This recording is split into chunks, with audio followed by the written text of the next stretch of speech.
जय गुरुदेव। जय गुरुदेव। जय गुरुदेव।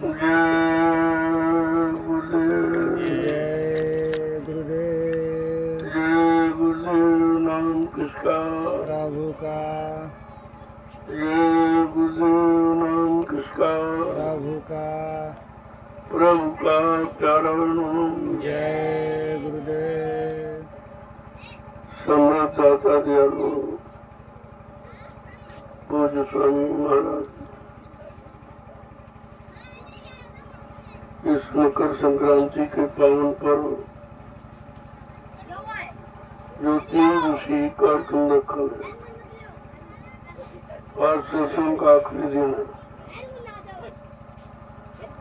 मैं बड़े ही ध्यान से बच्चों को सुनो। ये वचन हमें नहीं मिलते। ये तो कभी कभी जब मालिक की मौज होती है जीवों पर, तो ये दया वचनों की बरसात भी करती है। अब ये इस बरसात में कितने भीगते हैं, कितने नहीं, कितने जागते हैं, कितने नहीं, कितने समझते हैं, कितने नहीं। ये तो जीवों के संस्कार पर नहीं निर्भर। संस्कार महात्माओं के यहाँ बनते हैं और संस्कार उनके यहाँ डाले जाते, बनाए जाते। और कोई जगह स्थान ऐसा नहीं है, कोई तीर्थ या मूर्त, कोई मंदिर मस्जिद गिरजा गुरुद्वारा, कोई ऐसा स्थान नहीं है जहाँ पर आपके संस्कारों को बनाया जाए। वो अधिकार महात्माओं के हाथ में। अब उनको जैसी उनकी मौज मर्जी हो जाए, जिन जीवों पर जैसे खुश हो जाए और अपनी मौज फरमाए, और जीव उस मौज के अंतर्गत आ जाए और वचनों को समझ रहे, तो उनका जीवन धन्य हो जाता है। इसलिए ये सत्संग वचन कभी कभी किसी आते तो बहुत लोग हैं, सुनते बहुत लोग हैं,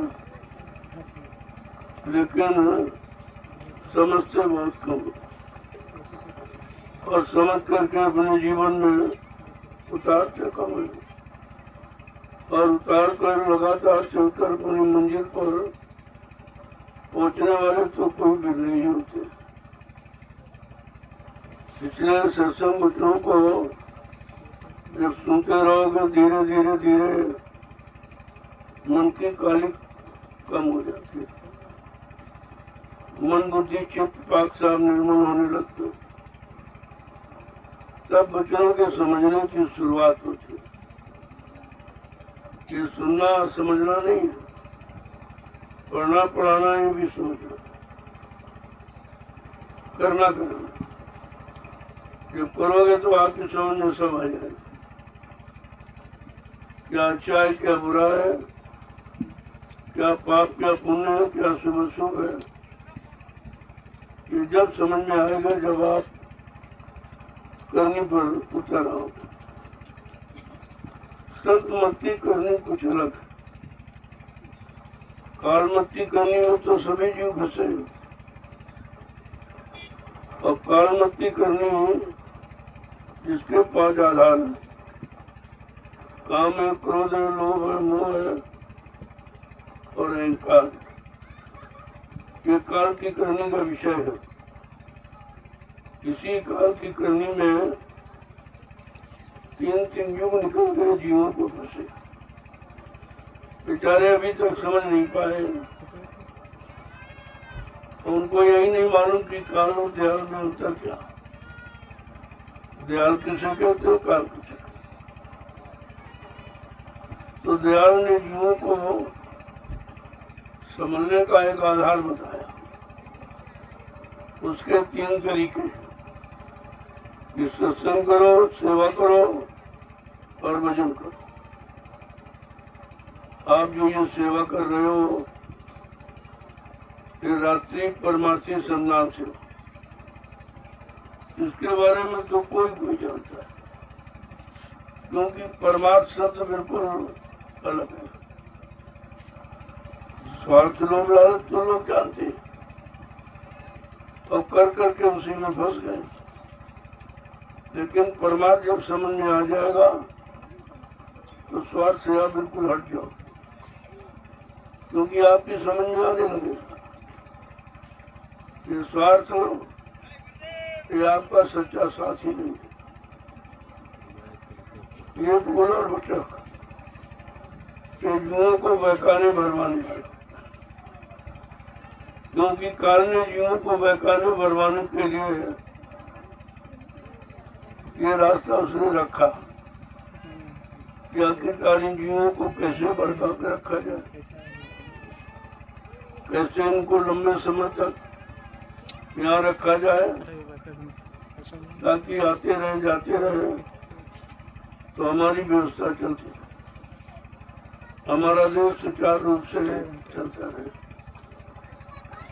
यही उसकी व्यवस्था है। जब सत्संगों में आओगे तो आपकी समझ में आएगा कि काल की व्यवस्था है फंसाने वाली और दयाल की व्यवस्था है निकालने वाली। ना आप फंसना समझते हो न निकलना जानते हो, क्योंकि किसी ने आपको बताया नहीं है कि सच्चाई क्या है। ये समय समय पर जो महात्माओं ने अपने वचन उच्चारण किए हैं वो जीवों को जगाने के लिए। हम आप पता नहीं कितने युगों से सो रहे हैं और ऐसी निद्रा है वो काम क्रोध लोग वो अहंकार की उससे निकलना जागना बड़ा मुश्किल है। जीव के बस की बात नहीं है कि वो जागे, उससे तो कोई जगाने वाला चाहिए और जगाएगा वो जो स्वयं जागा हुआ, स्वयं समझा हुआ हो, जिसने सब कुछ करके देखा और उसका परिणाम भी उसे मालूम, वही आपको जगा सकता है या वही इस प्रकार निद्रा से आपको अलग कर सकता है। इसलिए महापुरुषों ने कहा कि भी अगर जागना है तो सत्संग, सत्संग बचनों से लोग देखते नहीं तो सब सोते। ज्ञानी ज्ञानी वैज्ञानी है कि सो इनको भी नहीं मालूम, क्योंकि अहंकार मान सम्मान की निद्रा में वो भी सो रहे और इस निद्रा ने सबको घेरा है, सबको अपने में फंसा के रखा और आप इससे निकल नहीं सकते। जीव में स्वयं सामर्थ्य शक्ति नहीं है कि वो निकल सके, उसे तो कोई निकालने वाला जो सब तरफ से निकला हुआ निकालने का अनुभव है और जीव कहे कैसे फंस गए उसका भी अनुभव, वो निकाले। बिना सत्संग के, बिना सेवा के, बिना नाम की कमाई के ये बात समझ में आ ही नहीं सकती। और इस समय तीनों चीजों से लोग बहुत दूर खड़े और समझना चाहते हैं। तो संत महापुरुषों ने कहा भाई समझना है तो जरा नजदीक में आओ, जरा शरण में आओ, तो धीरे धीरे बच्चों को अपने अंदर जाने दो, तो कानों की गंदी खत्म करेंगे। धीरे धीरे जब मन बच्चों को पकड़ेगा तो मन की गंदी खत्म होगी। ऐसे से बुद्धि और चित्त ये दर्शन से स्पर्श से ये धीरे धीरे सारी गंदगी आप में खत्म हो, तब कहीं तुम्हारे समझने की शुरुआत हो। अब ये चीज तो किसी को मालूम नहीं है। संत महात्माओं के सिवा ये कर्मों का राज किसी को मालूम नहीं कि आखिरकार जीव किन कर्मों में करके फंसता है, कौन से कर्म करके निकलता है। तो फंसने वाले तो आपको बताए गए, सिखाए गए, कराए गए, तो उसी में आप फंस के रहेंगे। अब कोई निकालने वाला आ जाए वो दया कर दे तो हो सकता है ये आपके जीवन में संभव हो सकता कि जीवन को निकलने का अवसर। कहा जब संत महापुरुष आए तो जीने का ढंग मिला और सच्चे जीने का रास्ता मिला। ये जीना नहीं जो आप जो रहे जो जी रहे, ये तो शरीर का है, जीवित तो आत्मा है, बाकी तो जड़ है सब। और तुम जड़ को जीना समझते हो या जड़ को जीने के लिए सामान इकट्ठा करते हो। तो बहुत काल कीजिए सत्संगा तब हुए संशय सब। कलयुग में तो साधन बहुत कठिन है। साधना और साधन करने के लायक जीव में कोई शक्ति सामर्थ्य नहीं, बुद्धि में कोई विवेक ज्ञान नहीं है, कोई सूझबूझ निरक्षर पहचान नहीं है। तो बेचारा समझे तो कैसे समझे। इसलिए संतों की शरण में आओ, उनकी शरण से आपको सब सत्य की जानकारी मिल जाएगी। और नहीं तो ये काल तुम्हें निकलने नहीं देगा, क्योंकि उसने जो व्यवस्था बनाई है वो जीवों को रखने के लिए, और जो रख रहे उसी को जीवन समझते। अरे ये जीवन जीना नहीं, जीवन फंसना है, और फंसना और जीना निकलने में अंतर है। तो फंसे तो सभी पड़े, अब निकला हुआ तो कोई है नहीं जो आपको निकलने की बात बताए। अगर संत महापुरुष दया करके बताए तो तुम्हारी समझ में नहीं आएगी, क्योंकि तुमने किसी निकलने वाले को देखा नहीं। निकलने वाले के पास जाकर निकलने का संदेश तुमने कभी सुना नहीं, तो तुम कैसे विश्वास करोगे कि भाई ये निकालेंगे कि ये भी वही काम करेगा।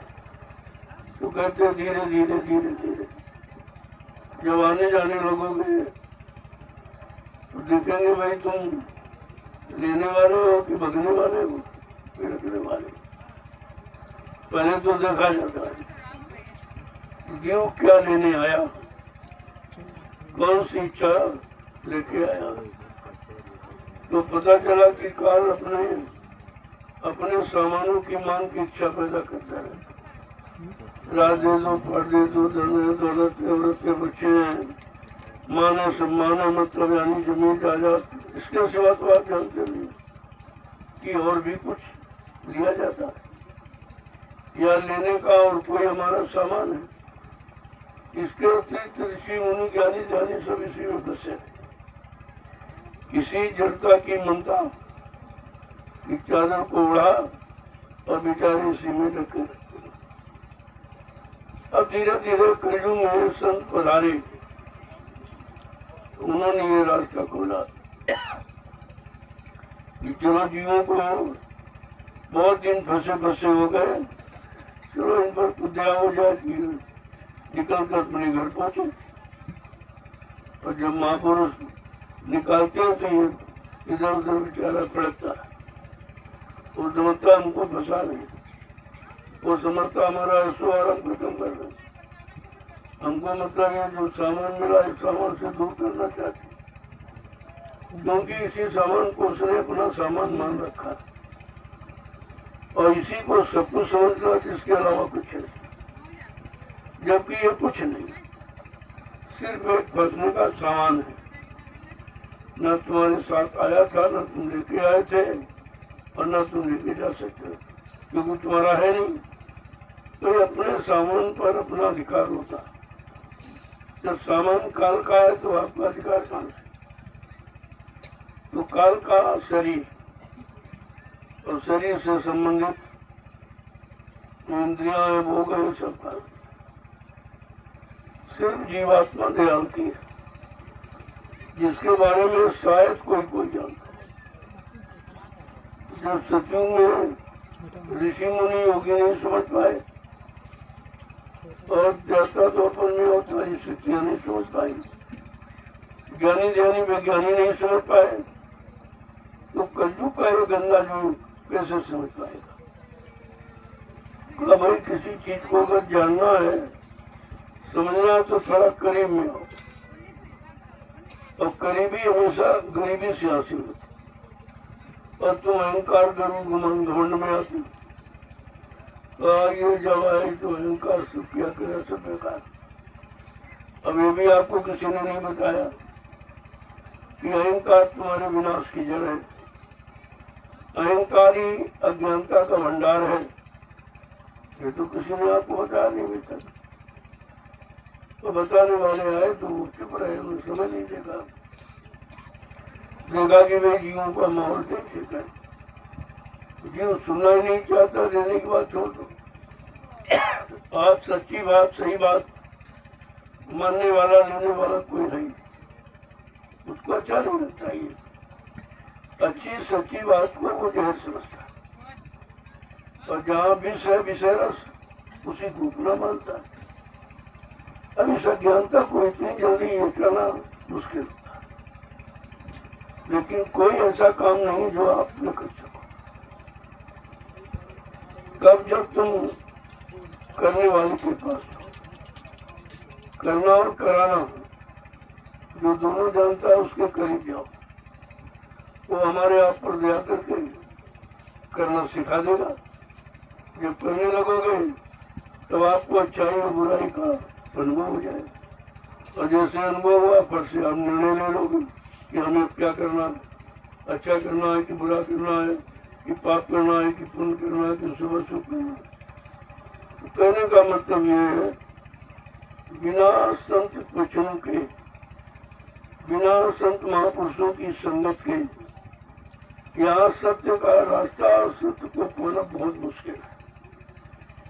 इसलिए कितना समय लग गया। अगर वो दो युग अच्छे थे, अच्छाइयाँ थी उसमें, लेकिन वो फंसने की बुराइयाँ थी जिनको हम अच्छा समझे और अच्छा समझ कर ग्रहण किया और अपना लिया, उसी की तरह काम कर रहे हैं, तो अच्छा नहीं, वो सबसे बड़ा है। जब ये महात्मा संतों ने कहा तो लोग करे बड़ा उल्टा सीधा बोलते तो उन्होंने कहा नहीं भाई सीधा तो यही है, तो उल्टे ही पैदा हुए, सर नीचे पैर ऊपर, तुम उल्टे पैदा ही हो, तुम्हारी समझ और सोच सब उल्टी। इसलिए संतों की सही सच्ची अच्छी बात तुम्हारी समझ में नहीं आती, तो आपको समझाना बताना तो कराना करना सब कराना चाहते हैं। लेकिन जब विश्वास के साथ आओगे तो आपको करना कुछ केवल उन पर विश्वास करना है, उनकी युक्ति पर विश्वास करना है। अगर आपने विश्वास करना सीख लिया तो सब काम आपके सिद्ध हो जाए। महापुरुषों ने लिख के कहा बिन विश्वास न कोनो सिद्धि, बिना विश्वास के कोई काम सिद्ध होता है। और आज विश्वास ही खत्म हो गया।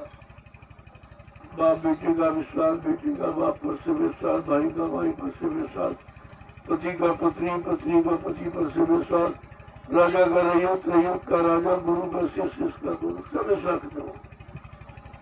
जब विश्वास खत्म हो गया तो शंका आ गई, और शंका विनाश की जड़ है। शंका से ही तो सर्वनाश होता है, और जीव के अंदर काल ने इतनी शंकाएं पैदा कर दी। चलो पाप में शंका, लेकिन पुण्य में भी शंका करता है। भले में तो चलो बुराई में तो शंका हो ठीक है, लेकिन भलाई में भी शंका करता है।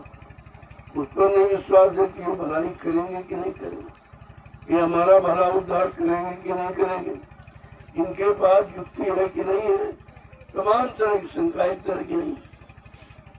अब जीव धीरे धीरे शंका का आदि हो गया, अब शंका निकल नहीं पा रही।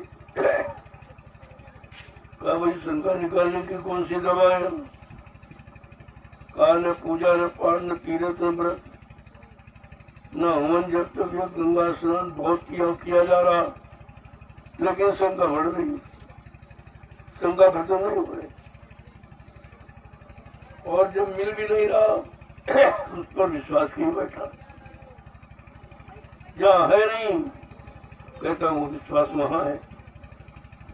अब इसलिए ऐसा हो रहा कि आपको सत्य मिला नहीं,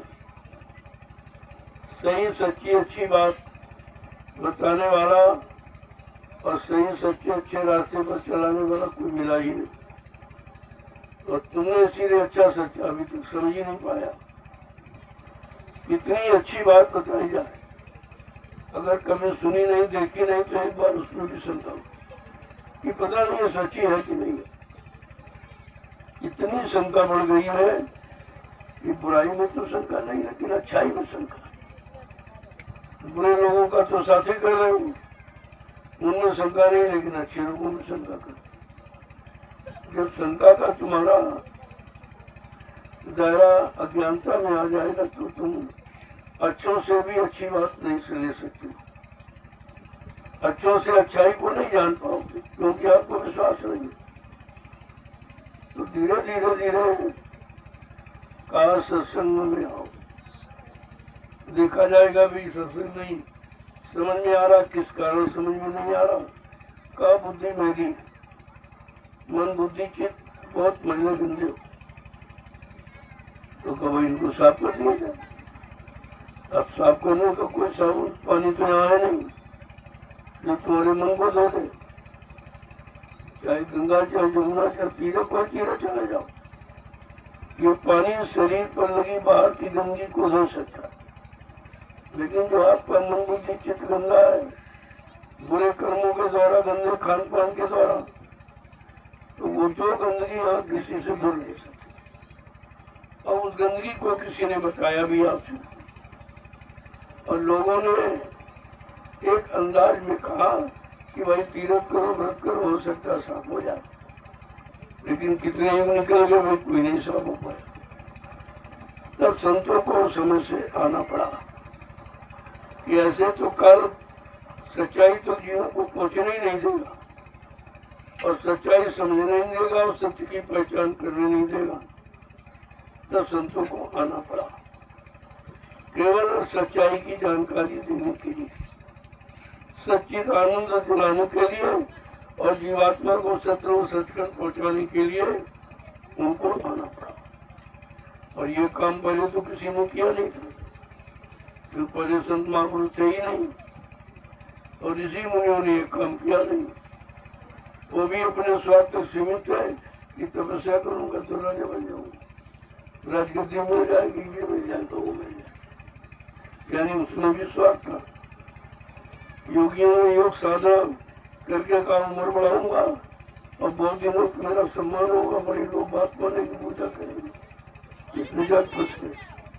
कहने का मतलब ये है कि हम फंसते ही गए, और फंसते फंसते फंसते फंसते इतना फंस गए कि उस फंसने को ही हम अच्छा समझ बैठे, और कहते नहीं नहीं बस यही चीज, इसके अलावा कुछ ठीक नहीं है। अब इतनी समस्या आगे खड़ी हो गई है कि जीव बेचारा जाए तो कहाँ जाए, करे तो क्या करे, न कोई कराने वाला, न कोई बताने वाला, न मतलब कोई देने वाला, न कुछ नहीं। क्योंकि मिलने का सामान तो किसी के पास है जो तुमको मिलाए, तुमको दे, तुम्हारा काम करे, पर ऐसा तो कोई है नहीं। सब अपना काम तुमसे कराना चाहते और तुमसे अपना सुख, अपना प्यास लोगों की बुझाना चाहते, बाकी आप कुछ न कोई रिश्ता है, न किसी को किसी से हमदर्दी है, न किसी को किसी से प्रेम प्यार है, केवल एक अपने प्यास बुझाने के लिए। ये सब बाहर में जो व्यवस्था आपको दिखाई दी, क्योंकि प्रेम तो अंदर में है, और प्रेम आत्मा का विषय है, और मन का विषय तो हो गया सच्ची है, और प्रेम विषय है आत्मा। वो जीवों से सच्चा प्रेम है, उनको कोई स्वार्थ लोभ लालच का नहीं होता, क्योंकि वो तुमसे कुछ चाहते नहीं, तुमको देने आए। जो देने आया है वो लेने की इच्छा नहीं रखता। अगर लेने की इच्छा रखेगा तो दे नहीं सकता। जब उसी की लेने की इच्छा भी बनी तो देगा कहां से, खाली है वो। तो कहने का मतलब है जब कलयुग में संत पधारे तो उन्होंने देने की नीति रीति बताई, पर जीव को कैसे दिया जाए और क्या दिया जाए, कि कौन सा सामान देने पर ये निकलेगा और कौन सा सामान मिलने पर ये फंस जाएगा। और दोनों चीजें आपके सामने। फंसने वाला तो जानते हो, फिर भी करते हो भाई। निकलने वाला जानते नहीं, लेकिन इच्छा भी नहीं तो चलो निकलने की बात पूछे किसी से। कोई हम निकलना चाहते हैं, ये देश हमारा नहीं है, या कोई काम हमारा नहीं है, इसीलिए तो महापुरुषों ने इशारा करके कहा करो तुम काम अपना, पराये काम क्यों फंसना। अब ये जो सुनेगा कहेगा ये तो उल्टी सीधी बात कहते, कहते तुम्हारा यहाँ कुछ है ही नहीं और तुमने सबको अपना मान रखा। तो संतों की वाणी तुम्हें उल्टी सुनाई दिखाई दी कि वो कहते हैं कि तुम्हारा यहाँ कुछ है, ये जगत सब सपना है और हमने जगत को अपना समझ कर पकड़ रखा है। तो महात्माओं की बात समझना बड़ा कठिन है, इतनी जल्दी नहीं, लेकिन जब सत्संग में पड़े रहोगे तो धीरे धीरे धीरे धीरे जब पाक सामने पवित्र हो जाओगे, मन बुद्धि चित्त की गंदगी हट जाएगी, तब सच्चाई आपको दिखाई देने लगे। जिनमें आप बुराई देखते थे उन्हीं में सच्चाई आपको दिखाई देगी। कब, जब तुम सही सच्चे रास्ते पर चल पड़ो, सुनने से नहीं, कहने से, वो बताने से नहीं, करने से। जब करने लगोगे तो आपकी समझ में खुद आ जाए कि वास्तव में सच्चाई है कहाँ, सच्चाई देने वाले कौन है, जो सबको दे सकते हैं वो कौन है, और जो सबको सबसे सब कुछ ले रहे हैं उनको तो तुम जानते हो और उन्हीं का कहना मानते हो, उन्हीं के पीछे दौड़ते हो, तो फिर तुम कभी निकल नहीं। इसके लिए आपको उनका साथ छोड़ना पड़ेगा, यानी अच्छे सच्चे रास्ते पर चलना पड़ेगा, अच्छी सच्ची बात माननी पड़ेगी, संतों के अच्छे वचनों को सुनकर अपने आप को पाक साफ निर्मल पवित्र बनाना पड़ेगा, क्योंकि निर्मल मन जन सो मुई पावे। बड़े साफ शब्दों ने कहा भाई हमको कोई जाति वाला नहीं पाता, न जाति वाला, न धन वाला, न बल वाला, न बुद्धि वाला, न शरीर वाला। कहा भाई रूप वाला में कोई नहीं, हमको कौन, मतलब कौन हमको मिलता है, कहता जिसका मन नहीं बोला। और मन तो सबके पास है, वो तो मन कहीं आपसे लाना नहीं, किसी से मांगना नहीं, लेकिन मन तो है, लेकिन गंदा हो। अब गंदे मन से कोई अच्छा काम आप न सोच सकते हो न कर सकते। अब इस गंदे मन को आप धोगे कैसे। तो महापुरुषों ने इशारा करके कहा है कि भाई गंदगी अगर छुटाना चाहते हो, जैसे कपड़े की गंदगी जब तुम्हारे बस की नहीं होती छुड़ाना, तो तुम उसी जानकार को दो, उसी जानकार को धोबी धोने वाला, साफ करने वाला। वो कोई जाति नहीं है, उसका कर्म है धोने का, साफ करने का। जो गंदगी तुम्हारे बस की नहीं है वो गंदगी वो धो देता है। तो जब धो देगा उसी की यहाँ लोग प्रशंसा करते हैं, भाई बहुत अच्छा बहुत अच्छा। तो अच्छा कब है, जब जिसने तुम्हारे गंदे कपड़े को साफ कर और तुमको गंदे कपड़े से अलग करके पाक साफ कपड़े पहना दिए, उसी को तो अच्छा मानोगे आप। तो यही बात अपने ऊपर क्यों नहीं लागू करते कि हम अच्छे कैसे बने, हमको लोग अच्छा कैसे कहें। ये नहीं हम बुरे हैं लेकिन लोग अच्छा कहते हैं, ये तो सबसे खराब है। बुरा रहना और अच्छा कहलाना ये सबसे बड़ा है, वो कभी ठीका नहीं हो सकता। तो वो समझता कि भाई हमें तो कोई बुरा कहते ही नहीं, तो कभी बुराई नहीं छोड़ेगा। अगर चोर को सब लोग अच्छा करे तो चोरी कभी नहीं छोड़ेगा। धीरे धीरे ये बुरे कर्म इसीलिए बढ़ गए कि बुरे कर्म करने वाले का यहाँ सम्मान होने लगा, लोग डरने लगे, भयभीत होने लगे, तो धीरे धीरे धीरे धीरे बुराई और इतनी बढ़ गई है कि अब अच्छाई ढूंढने नहीं मिलती। इतनी बुराई बढ़ गई कि अच्छाई का ढूंढना बड़ा मुश्किल हो रहा। और चाहते समझ इच्छा सबके अंदर है कि अच्छा परिवार मिले, अच्छे बच्चे मिले, अच्छे बीवी मिले, अच्छा पति मिले, मतलब यानी अच्छा राजा मिले, अच्छी प्रजा मिले, राजा सोचे अच्छी प्रजा मिले, लेकिन दोनों एक दूसरे के साथ धोखा करते। अरे अच्छे बोलोगे तो अच्छा मिलेगा, अच्छा करोगे तो अच्छा मिलेगा। तो ये तो सब चाहते हैं कि अच्छा मिले, अच्छा मिले, लेकिन कभी ये नहीं सोचते कि अच्छे कर्म भी करें, क्योंकि कर्मों के आधार पर मिलना है। कर्म प्रधान देश का आ गया है, एक मोटी पहचान की हमारा ये भारत देश कर्म प्रधान देश है। यहाँ कर्मों की प्रधानता है, लेकिन वो कर्मों की प्रधानता कर्मों पर लागू नहीं कर रहा। कर्म तो बुरे करता है और अच्छा परिणाम चाहता है, ऐसा तो कहीं है ही नहीं। यही कारण है कि सुधार नहीं होगा। सुधार का मतलब यहाँ सुझाव नहीं रहा, संहार रहा। इनको मारो, इनको काटो। तो आपके यहाँ तो 3-3 युगों का इतिहास मार काट कर कितने सुधरे, कितने लोग सुधरे। अरे भाई मार काट दो तो सुधार क्या, वो तो मर गया। सुधार का मतलब वो रहे, उसके अवगुणों को आप निकाल दो और उसे एहसास करा दो। और जब वो एहसास करेगा, अच्छा बन जाएगा, तब कहा जाए कि भाई हाँ ये अच्छा। लेकिन यहाँ संहार को सुधार कहा गया। ये चाहे सतयुग का इतिहास, चाहे त्रेता द्वापर, इनको भगवान माना, अच्छा माना, उन लोगों ने समझा तो किसी ने नहीं पाया, मार काट दिया, उनका जीवन ही खत्म कर दिया। जब जीवन ही नहीं रहा तो समझाओगे किसको? अरे भाई जिंदगी को समझो, जिंदा रहेगा यानी तभी तो आप उसको समझाओगे।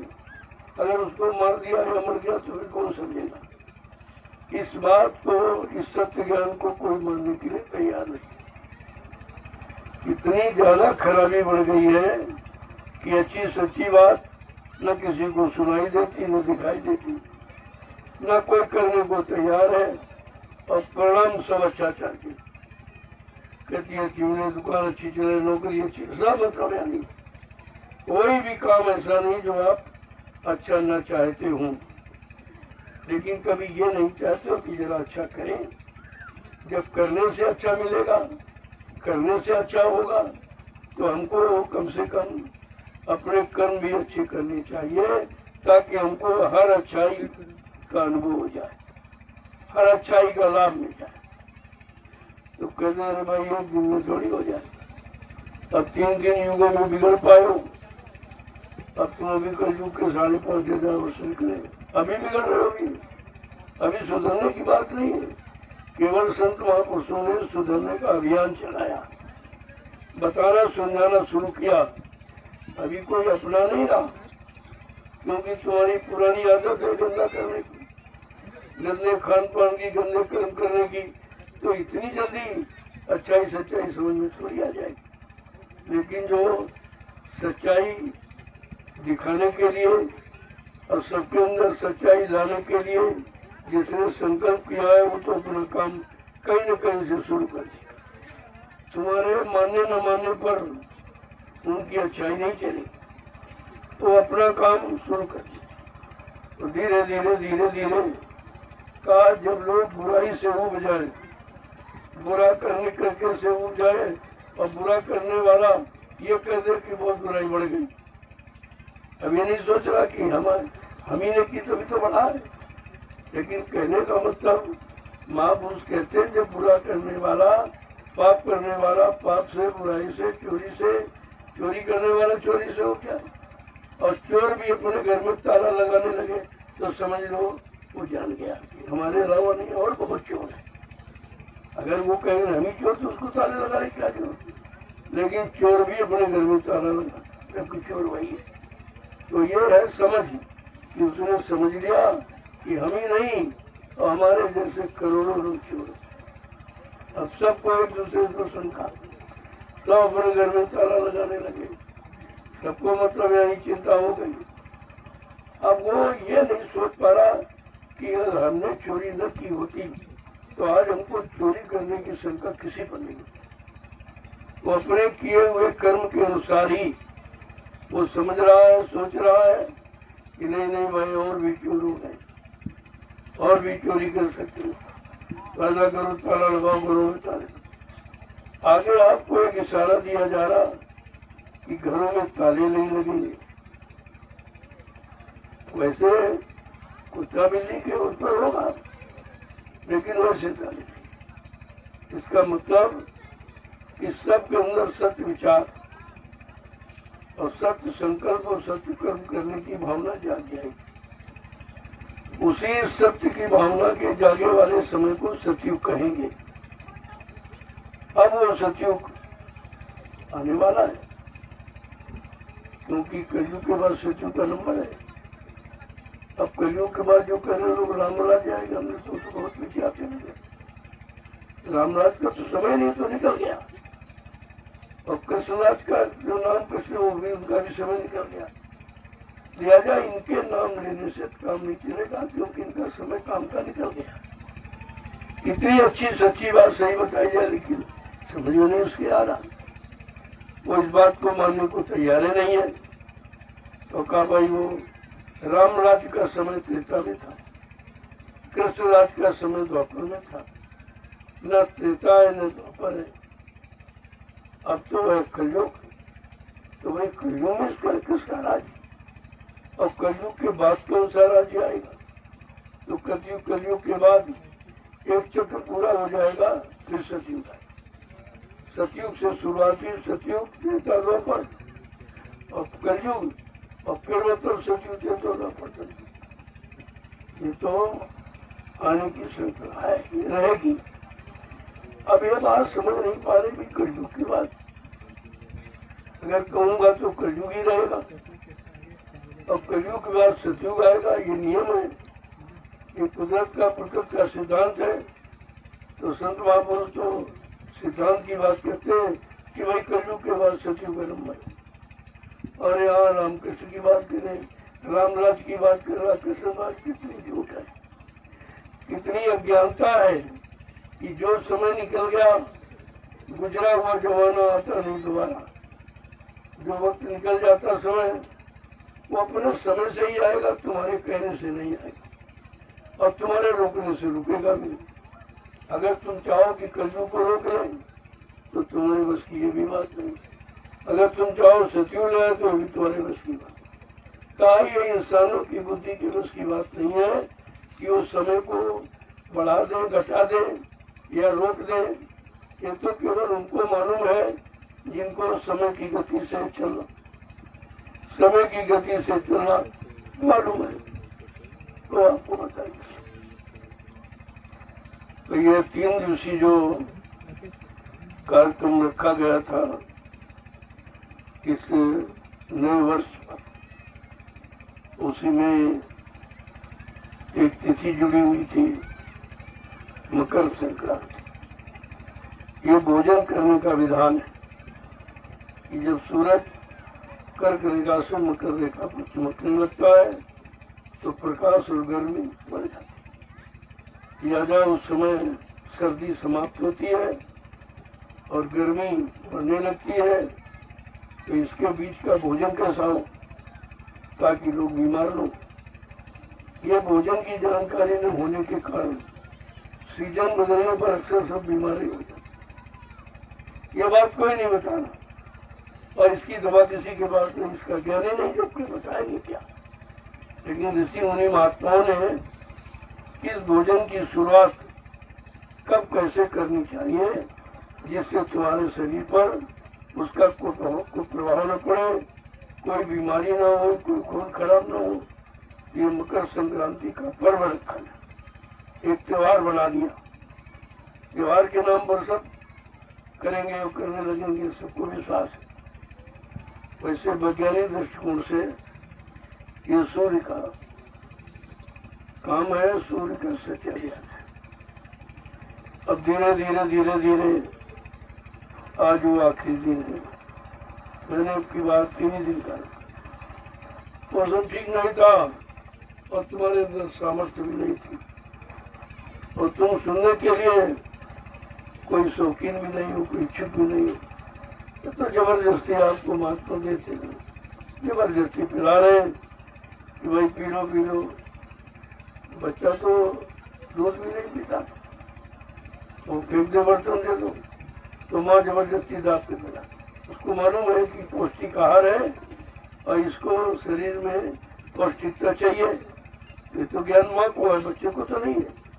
बच्चा तो नहीं पीता, पट्टी करते था, फेंक देता, लेकिन माँ उसको दाब के जबरदस्ती चाहती। जब वो पीने की आदत बन जाती तो फिर बगैर दूध तो रहता नहीं। इसी तरह से महापुरुष जबरदस्ती आपको अमृत वचन पिलाती है। तुम तो कहे मुंह फेर लोगे, कहीं मतलब यानी शरीर हटा लोगे, कहीं चले जाओगे, तुम कहाँ पीने को तैयार, लेकिन जबरदस्ती आपको पिलाया। अगर कहीं पीने की आदत बन गई तो बगैर इसके तुमको चैन भी नहीं करने, क्योंकि सुकून शांति है तो वचनों में भाई। जो वचन आपने सुने या आज भी सुनते हो, सुनाए जा रहे हैं, उनमें तो आपको शांति मिली नहीं। वो तो शांति सत्य वचनों में, ये काल के झूठे वचनों में नहीं है। वो तो संतों के सत्य वचन है। अब सत्य वचन और झूठ, अभी तक आप निर्णय नहीं ले पाए हो अपनी मानव बुद्धि से कि सत्य क्या है झूठ क्या। ये निर्णय कहाँ लोगे? जहाँ संसार में जाओगे वहां तो झूठे झूठे। गोस्वामी महाराज ने दिया भाई कहीं तुम चले जाओ, झूठे लेना, झूठे देना और झूठे भोजन झूठ चलेना। उन्होंने एक सूत्र में सबको बताया कि भाई आज ये झूठ का देश है, यहाँ झूठ के सिवा सत्य है ही नहीं, और जब है नहीं तुम तो ढूंढ कहाँ रहे हो, और तुमने जहाँ ढूंढा है वो भी झूठ है। अब तुम झूठ के अंदर सत्य की तलाश करते हो, यही तो सबसे बड़ी अज्ञानता है। तो वो इतनी जल्दी न समझ में आएगी, क्योंकि अज्ञानता को आप निकालना नहीं चाहते और सच्चाई को लाना नहीं चाहते, इसीलिए कहते हो असंभव है। वैसे संत दरबार में असंभव शब्द बना नहीं है। यहाँ जो असंभव वही संभव, जब असंभव को संभव करके दिखा देंगे तभी तो आप मानोगे महापुरुष है। महापुरुष इसी बात के जो काम कोई न कर सके और जो जीव को कुछ न दे सके, मतलब यानी ले न सके और सबको दे सके, ये महापुरुषों की पहचान है। वो लेने नहीं आए, देने आए। वो आपसे कोई इच्छा रखे नहीं आए, आपकी इच्छाओं को पूरा कर दिया। जो आत्मिक इच्छा है उसकी, मन की इच्छा तो कभी पूरी नहीं होती। और इतने दिन आप पर भी न कितने जन्म ले चुके, और शायद कोई योनि शरीर बाकी नहीं जिसमें जन्म न लिया हो, लेकिन इच्छाएं तो आपकी पूरी नहीं होंगी। इसलिए इच्छाएं कहाँ पूरी होती है? कौन पूरी करेगा? जिसकी सारी इच्छाएं पूरी हो गई। और इच्छा शब्द जिसके अंदर है ही नहीं, कोई इच्छा नहीं, न कोई इच्छा है, न कोई लोभ है, न कोई लालच है, वो तुम्हारी इच्छाओं को पूरा कर सकता। जो बेचारा खुद ही चाहता भी हमको दान मिले, दक्षिणा मिले, मान मिले, सामान मिले, सम्मान मिले, तो वो तुम्हारी इच्छा को मतलब यानी कैसे पूरा कर सकते? उसी से फुर्सत नहीं। आज राजा भिखारी है, प्रजा को भिखारी बना दिया। जब राजा प्रजा को देता था तो वो राजा कहलाता। राजा प्रजा का पालक है, पालने वाला, लेकिन आज तो राजा लूटने वाला, ठगने वाला, बैठाने वाला, भरमाने वाला, अपना स्वार्थ हल करने वाला, अपना मन सम्मान चाहने वाला। तो जब व्यवस्था ही बिगड़ गई है तो आप कहाँ से अच्छाई ढूंढ रहे हो? और वो जहाँ बुराई भरी वहाँ अच्छाई कभी निकल नहीं सकती। कितनी तुम तलाश करो, कितनी कोशिश करो, लेकिन अच्छाई वहाँ है ही नहीं, तो मिलेगी कहाँ से? अब देखो कोई मुक्ति ढूंढ रहा पानी में, कहा चलो कुंभ चलो डुबकी लगाओ मुक्ति में। यानी मुक्ति का स्थान कहाँ बताया? डुबकी में। जबकि स्पष्ट करके कहा मुक्ति संत चरण की दासी। मुक्ति तो संतों के चरणों में है, और ऐसे नहीं वो दासी बन करके। यही हमेशा इच्छा रखती है कि चरण कभी छूटे ना, इन्हीं में बने नहीं। तो मुक्ति का स्थान है संतों के चरण। और ये सब काल वाले क्या कह रहे हैं? वो पानी में है, गंगा में है, जमुना में है, तीर्थ में है, मूर्त में है, मतलब यानी इसमें उसमें है, और स्वयं बेचारे भटके हो, भटका दिए जो। जब राजा अज्ञानी हो जाएगा, अभिमानी हो जाएगा, मानी गुमानी हो जाएगा, तो ये बताओ प्रजा को क्या देगा? और जो है उसके पास वही देगा, और जिसमें वो है उसी में तुमको रखेगा। अब इतनी भी पहचान लोगों को नहीं हो पाई है कि भाई जो देने वाला है उसके पास हमारा कोई सामान्य नहीं है, तो हम क्या वो हम ही से इच्छा रख रहा है, हम ही से मांग रहा भीख की तरह, तो हमको क्या देगा? इतनी भी बात अभी तो जीवों के समझ में नहीं है। यह समझ सिवाय संत महापुरुषों की शरण में गए, इसका न तो किसी को मिलेगी और न कोई कहीं प्राप्त कर सकता है। पिछले लोगों के सामने ये चंद वचनों को रखा जाता, अभी तो बहुत थोड़ा इशारा किया जाता। क्यों तुम इशारा भी नहीं सोच पाते, तो वचन कैसे समझोगे? अब कहते हैं इशारा समझदार के लिए है, और जहाँ सब न समझदार हो वहाँ इशारों को कौन समझे। लेकिन फिर भी जो देने आया है, जो काम करने आया है, सत्य की स्थापना करने आया है, वो बगैर झूठ को निकाले वो मानने वाला नहीं। वो अपना काम कभी बंद नहीं करता। कोई सुने न सुने, माने न माने, क्योंकि जो सुन लोगे तभी आप नहीं कर पाओगे, मान लोगे तभी आप नहीं कर पाओगे। तो इसलिए वो जीवों के मानने न मानने पर नहीं है। वो तो बताते हैं कि भाई मान जाओगे तुम्हारा भला हो जाएगा, और नहीं काम तो हो ही जाएगा। लेकिन काम हो जाएगा तो उस काम का तुमको फल नहीं मिलेगा, क्योंकि आपने किया नहीं, ये नुकसान हो जाएगा। इसलिए सबको बताते, कोई ये न कहे कि आपके पास इतना सत्य आधार था सच्चाई का, सबकी सुख शांति, तो आपने बताया क्यों नहीं?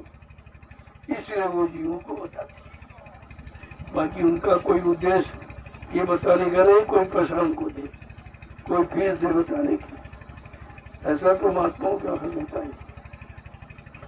जय गुरुदेव।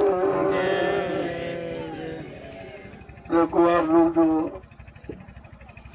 परमार्थी संधान सेवा ये रात्रि के में एक अनोखा काम है। किसी को रात में काम करते देखा?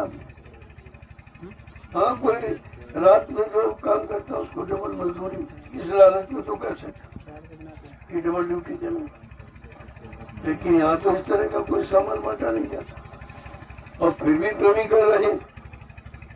इसका मतलब है इनको कुछ आंतरिक तलाश है, इनको कुछ अंदर में भूख प्यास है।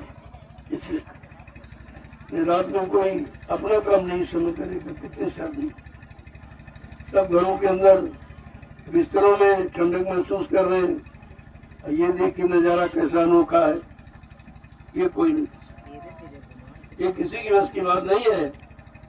यही तो महात्माओं का खेल है, यही तो जीवों के प्रति उनकी एक लीला है, जिसको लोग देखकर भी नहीं समझ पा रहे, और उनको देखकर विश्वास ही नहीं हो रहा। भाई क्या करते, भाई क्यों करते, और कितना रोके, लेकिन ये मानने वाले नहीं। क्योंकि जो जाने से देगा, जानेगा वही जिसको अंदर में जना देंगे। और जानकर भी कह नहीं पा रहा क्या दे दिया भाई, क्या दे दिया।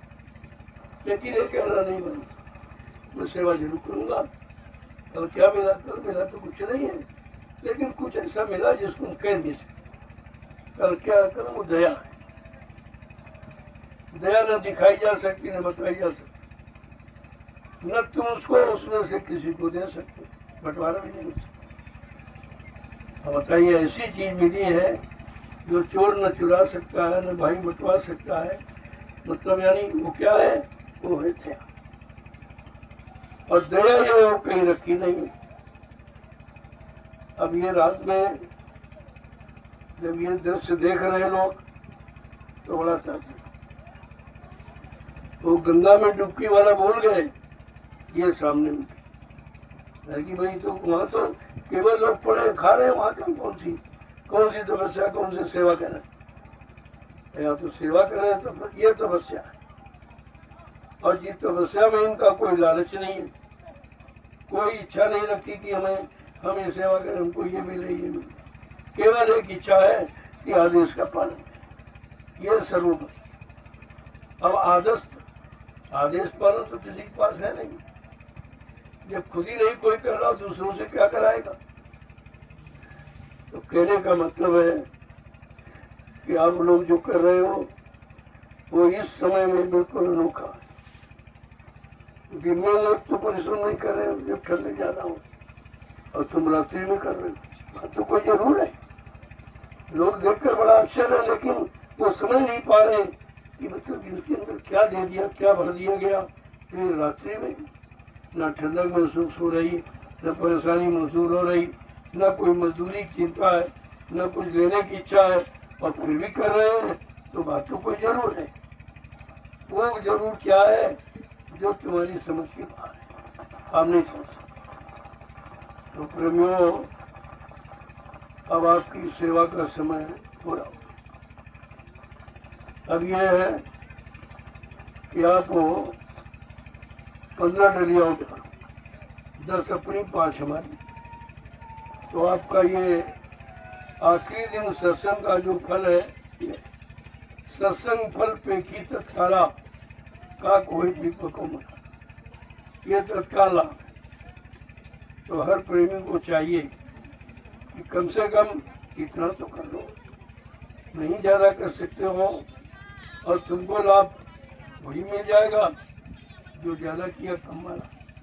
क्योंकि ये आदेश पर अभी तो आपसे केवल सेवा की बात कही गई थी, कोई संख्या नहीं रखी।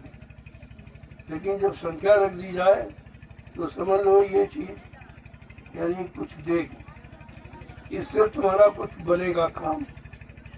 तो मात्र 15, ज्यादा नहीं। इसके बाद प्रसाद ले लीजिए, चलो भंडारों की तरफ।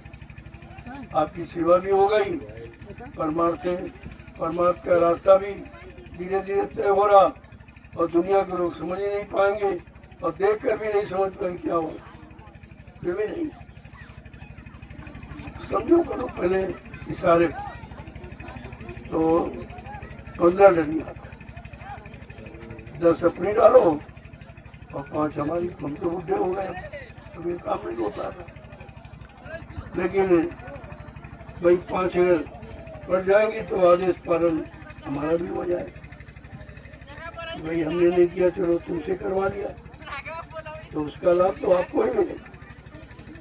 उस 15 का लाभ तो तुम्हारे खाते में। जय गुरुदेव।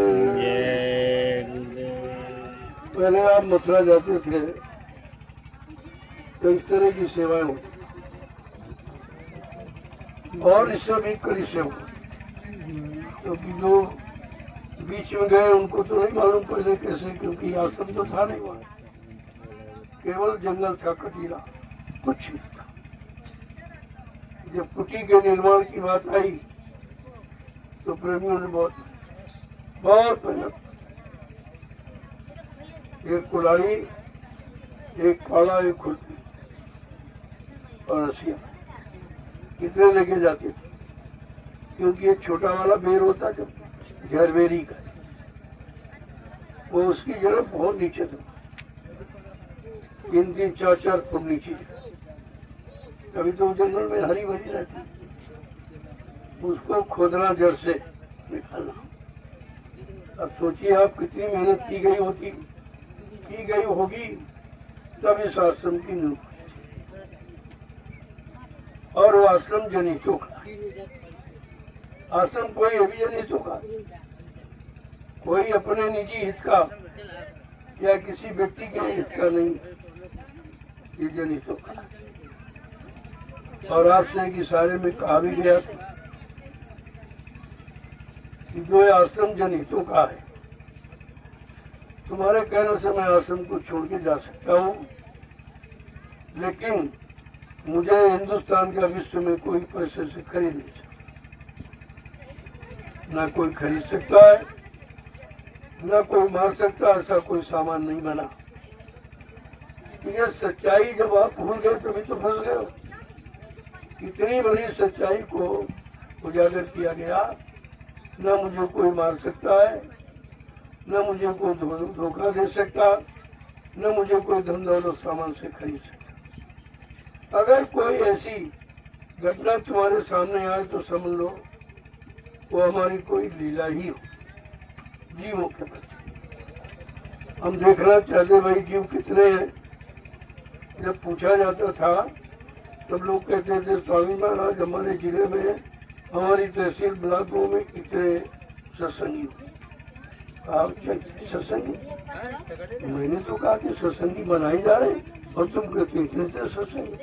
अच्छा भाई देखता हूँ कितने। एक जरा सा या कुछ नहीं गया, क्योंकि तुम करने के लायक नहीं हो और तुम बर्दाश्त में नहीं सकते, इसलिए तुम्हारे पर कोई घटना नहीं घटित। अपने पर घटना घटित करके तुम्हें एक लीला का परिचय दिया और ये दिखा दिया कि भी कोई सत्संग एक भी नहीं। और आज भी आपसे कहा जा, अगर 5 सच्चे ईमानदार त्यागी तपस्वी चरित्रवान शाकाहारी सदाचारी मिल जाते तो बच्चा सचिव तुम्हारे सामने लाके खड़ा कर दिया जाता। इसका मतलब अभी कुछ हुआ नहीं। उस काम की शुरुआत अब ये सोचो कि तुम्हारे द्वारा सचिव आ जाएगा क्या? तुम तो अभी ठीक है नहीं हो। जैसे डॉक्टर कह रहा भाई थोड़ा दर्द हो रहा चिल्ला रहे हो, तो कह रहा कि दर्द तो खत्म हो जाएगा, लेकिन दर्द को खत्म करने के लिए बड़ा दर्द सहना, उसे कहते हैं ऑपरेशन। तो ऑपरेशन तो दर्द होगा, लेकिन एक बार अगर सह लो तो हमेशा का दर्द चला जाए। ये बात एक बार अगर इस मानव जन्म शरीर में आप करना सीख गए तो जन्म मन से फुर्सत में छुटकारा। फिर आपको न जन्म लेना है न मृत्यु के हवाले जाना। और इतना बड़ा काम कराने के लिए कुछ तो करना ही पड़ेगा आप। और तुम करना कुछ नहीं चाहते हो और चाहते हो मिल सब कुछ जाए। पहले बात को समझिए धीरे, अब धीरे धीरे सत्संग में मोड़ लिया जा। अब फिर से चर्चा शुरू हो गई। पहले शुरू हुई थी, बीच में देखा कि लोग नहीं भाई समझ पा रहे, कहते ये परेशानी, ये परिवार की परेशानी तकलीफ है। तो कहा अच्छा चलो पहले तुम्हारी व्यवस्था ठीक कर दे। जब व्यवस्था ठीक करने की योजना बताई दूरदर्शी, तभी तो शंका में चले गए। तो बाबा जी तो राजनीति की बात करने लगे। तो तुम कहाँ व्यवस्था चाहते हो? और ठीक कर, व्यवस्था ठीक करने का एक ही अस्त्र है, वो है राज्य में नीति। राजनीति को गलत शब्द से नहीं है, राज्य में नीति है, राज्य में सत्य है, राज्य के अंदर मतलब सुरक्षा है, रोजी, ये सब चीजें आ जाए तो उसको कहते हैं राज्य में नीति आ। इसलिए राजनीति 2 शब्दों से, राज का संबंध राजा से और नीति का संबंध गुरु से। जब गुरु राजा को नीति सिखाता था और राजा उस नीति पर चलता था तो राजा का भी नाम हो जाता और प्रजा सुखी हो जाती। लेकिन आज ये कोई कर ही नहीं रहा। न राजा के अंदर वो गुण है, न प्रजा के अंदर वो भाव है, लिहाजा परेशानियां बढ़ती। अभी का आगे और बढ़ेगी। अगर संत महापुरुषों के वचनों को न माना तो आगे वो दिन आपको देखने को मिलेंगे कि रात दिन रोते रोते गुजरेगी और कोई चीज आपको मिलेगी, क्योंकि आपने 2 चीजों का दुरुपयोग किया, अन्न का दुरुपयोग और पानी का। पानी का तो इतना दुरुपयोग जब कहते जल देवता है, तुमने देवता का अपमान किया। 1 गिलास की जरूरत है और 10 बाल्टी फैला रहे हो पानी, तो एक दिन वो आएगा कि अन्न और दवाओं की कमी पड़ेगी। पहले इशारा करके कहा था अन्न और दवाओं की कमी पड़ेगी और पेड़ों की पत्ती तुम्हें ढूंढे न मिलेगी। ऐसा आएगा तेरे कर्मों का नजारा और सुनते तो जाओ संदेशा हमारा। ये बहुत पहले आपसे इशारा करके कहा कि ऐसा समय आ रहा है, वो दिखाई दे रहा, वो किताब से पढ़ के नहीं बताया जा रहा, वो किसी की सुनी सुनाई बात नहीं कही जा रही। महात्माओं को बहुत भविष्य का ज्ञान होता है, वो सब देख के कहते। इसलिए तुम समय से पहले ठीक हो जाओ। समय से बहुत पहले संदेश देना शुरू कर देते और तभी लोग बेचारे समझ नहीं पाते। अगर तुरंत कहे तो आप कहोगे भाई पहले क्यों नहीं बताया, नहीं हम सुधर जाते समझ जाते। और जब पहले बताया जा रहा तो आपको शंका हो रही, तो बहुत दिनों से कह रहे कुछ नहीं हुआ, कुछ नहीं हुआ। अरे न हो ये चाहिए कि हो जाए वो जाए, क्या उसके होने में तुम बच पाओगे? तो तुम्हें बचाना है और गलत लोगों को जो गलत किया उसका इल्जाम का अनुभव भी कराना है। देर इस बात उनके दरबार में कोई नहीं। पहले भी आपसे कहा था कि मतलब यानी सामान तैयार है, हमको सामान न तैयार करना न कहीं से लाना है, बस तुमको सुधरना है। जिस दिन तुम ठीक हो जाओगे ये सामान तुमको दे दिया जाए। लेकिन अब सामान क्यों नहीं दिया जा रहा, इसका मतलब हम लोग ठीक नहीं, हम लोग सच्चाई ईमानदारी को नहीं अपना पा रहे। हम लोग हमारे अंदर मतलब परिश्रम की भावना नहीं रही। और यहाँ देखो आपको रात में परिश्रम सिखाया जा रहा, लोग दिन में करने को तैयार नहीं। ये सब चीजें अनोखी आपको दरबार में दिखाई दे रही। संदेश भी अनोखा है, प्रभु प्राप्ति का रास्ता भी अनोखा। वहाँ गंगा जमुना में डुबकी लगाना बताते हैं, यहाँ कहते हैं संतों की ज्ञान गंगा में डुबकी लगाओ, सत्संग गंगा में नहाओ तो तुम्हारे समस्त यानी तमाम जन्मों के पाप की गंदगी धुल जाएगी। बिल्कुल उल्टा है सब। और समझो और वहाँ डुबकी लगाने कहीं कुछ नहीं होता, पाप तो अंदर में जमा, डुबकी बाहर में लगा रही, कैसे काम होगा? जहाँ राजा प्रजा दोनों ज्ञानी हो वहाँ भला कैसे? तब का अंधेर नगरी अनबुझ राजा। जहाँ इस तरह का माहौल बन गया हो, न राजा को जानकारी न प्रजा को, न राजा बेचारा चेतन को जानता न प्रजा को चेतन का ज्ञान करा पा रहा। वो खुद ही जड़ में फंसा है और जड़ में मतलब अपना मान सम्मान ढूंढ रहा है, तो तुम्हें कहाँ से दे देगा? जय गुरुदेव। अब ये आखिरी सेवा का अभियान जो एक संख्या निश्चित कर दी गई कि सिर्फ 15 डलिया। उस 15 डलिया का कितना बड़ा परिणाम, कितने जन्मों के पाप पर हट जाए, धुल जाएंगे, जो कोई तुम्हारा नहीं धुलेगा। और तुम्हारे पास कोई युक्ति भक्ति नहीं जिससे धुल सके। एक सरल उपाय जीवों के सामने रख कि भाई कुछ करके जब दोगे तो ये संभाल के रखेगा। अगर बिना किए कोई चीज मिल जाए तो आप लापरवाही करते तो तुम्हारे पास वो चीज रही नहीं। हम दान फ्री मिल गए, कोई नहीं रख पाए, बोल गए सब। वो कह रहे अमूलक धन है वो संभाल के रखना और तुमने उसे फैला दिया, फेंक दिया उठा के। ये ना समझी तो है। अब ये समझ कैसे पैदा की जाती है?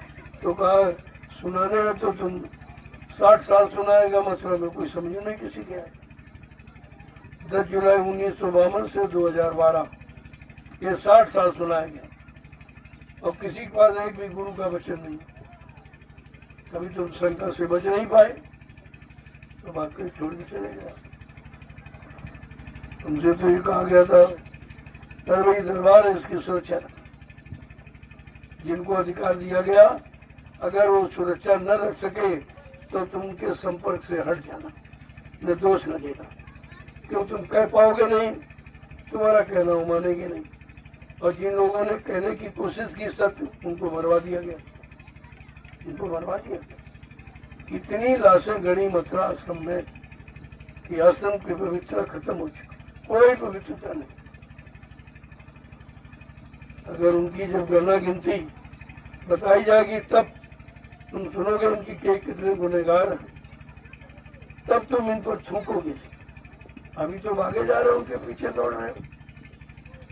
और जिस दिन सच्चाई का ज्ञान करा दिया जाएगा तुम इन पर थूकोगे नहीं, अपना थूक भी कीमती समझो, ये थूकने के लायक नहीं। तो धीरे धीरे बस आप लग जाओ, कहने सुनने चक्कर मत रहो। बहुत कहा गया तब तुमने क्या सुना, बहुत सुनाया गया तब क्या आपने समझा, अब क्या समझ पाओ। तो इसीलिए अब सुनाने समझाने की बात नहीं, अब तो करने की बात। अब तुम करो, यही इतना ही समय तुम्हारे पास। सुनने का जो समय आपने निकाल दिया, अब करने का समय है कि समय जीवन का कम रह जाए। अगर फिर सुनाने में तुम्हें खड़ा कर दिया तो तुम सुन ही नहीं पाओगे, वो भी जो है समय वो भी चला जाएगा। इसलिए कुछ करो, क्या करो, सत्संग करो, सुनो नहीं करो, सुनो सुनाओ पढ़ो पढ़ाओ नहीं, सत्संग करो। ये क्या होगा, उस करने का लाभ, और उतना समय आपके पास रहेगा करने। अब सुनने सुनाने बताने पढ़ाने वाला समय, इसलिए करनी पर लाके आपको खड़ा कर दिया गया। और ये करनी ऐसी है जो पता नहीं कितने करोड़ जीवों को लाभ देगी। कि आप जो मिट्टी डाल रहे हो ये मिट्टी मत समझो, अरे तुम्हारा शरीर भी तो एक दिन मिट्टी में मिल जाएगा। शरीर को मिट्टी में मिलने के पहले अगर इसी मिट्टी से तुम्हारा काम बन जाए तो ये मिट्टी बड़ी कीमतवान है, बहुत कीमत। जय गुरुदेव। देखो जो नहीं डाल सकते तो उठवाए, फावड़े से भरे। सबका शामिल ऐसा नहीं है।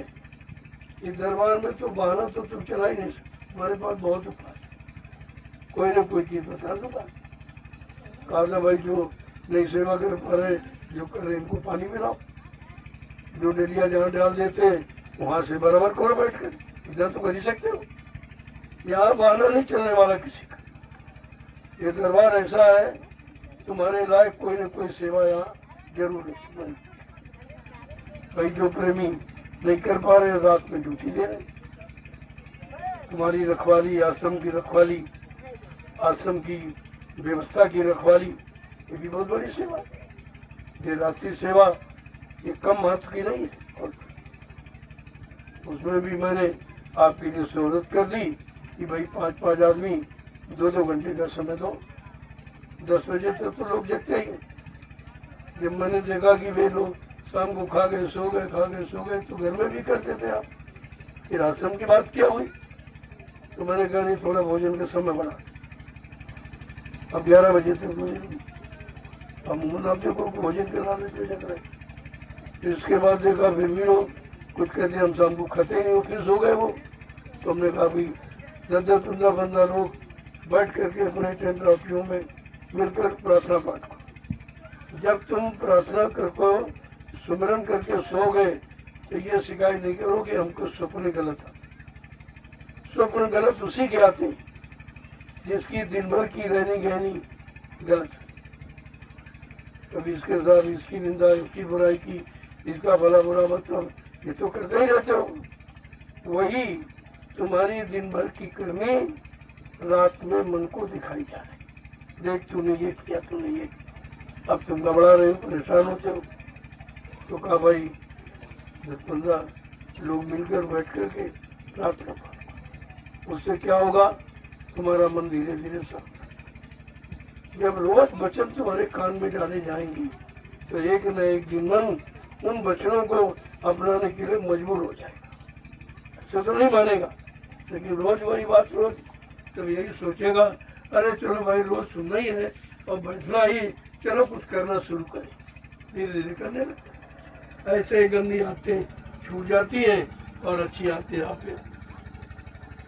अब धीरे धीरे लोग 12 बजे 1 बजे तक जगने लगे, अपने आप पैदा हो रहा। और जो लोग हैं, जो टोली आ रही है सारे हिंदुस्तान के प्रांत जिलों से, जो टोलियाँ आ रही वो सब रात्रि में जागरूक, उनकी ड्यूटी लगा दी। जो भाई रात भर ड्यूटी करे तो अपना दिन में सो ले, वो अपनी सेवा दिन में पूरी कर ले, रात भर उनके लिए है। लेकिन मैंने इसीलिए 2-2 घंटे रखा कि पूरी रात तो आप जगने से कभी जगते नहीं हो, तुम्हारी तो सोने की पुरानी आदत है, तो तुम जगोगे कैसे? तो मैंने घर में 2-2 घंटे, तो 10-11 बजे तक तो लोग ऐसे भी जगते। अब तो प्रार्थना पाठ का एक रास्ता निकाल दिया, उसमें 1 बज या 1:30 बज जाता, तो अपने आप ही पूरा समय करने लगा। जो यहाँ रह रहे हैं 13 बीघे, तुम्हारे पास कोई काम नहीं, तुमको अपना समय भजन में देना चाहिए, भजन। और दिन में सेवा हो तो लोगों को बताओ भाई कहाँ फावड़े हैं, कहाँ सामान है, कहाँ क्या, इनको समय से दो, ताकि ये एक दिन के लिए 1 मिनट के लिए बेकार ना, नहीं तो तुमको दोष लगेगा कि तुम करते भी नहीं हो। जो लोग टोली बना के करने आए तुमको सामान नहीं दे पाए तो आपको दोष लगेगा। सब लोग समझ लो ये सबको हिदायत है एक तरफ से। जब मैंने देखा रात में उठ के कभी 2 बजे कभी 1 बजे, मतलब नहीं कोई तो भजन करते मिला नहीं, सोने के सिवा तुम्हारे पास कोई काम नहीं। मैंने कहा ये तो बेचारे यहाँ बिगड़ रहे हैं, घर से आए थे बनने के लिए, घर से आए थे आश्रम जा रहे हैं, यहाँ मतलब नहीं, घर गृहस्थी से 72 काम सब कर रहे हैं।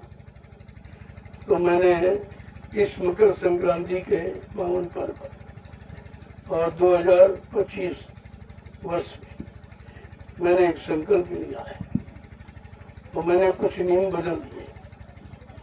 वैसे पहले भी थे, जब मथुरा लोग जाते थे तो अपना अपना राशन और अपना नाश्ता, अरे यहाँ तक के लोग बिस्तर में लकड़ी भी बांध देते थे और अपना उल्ला बिछाना सब,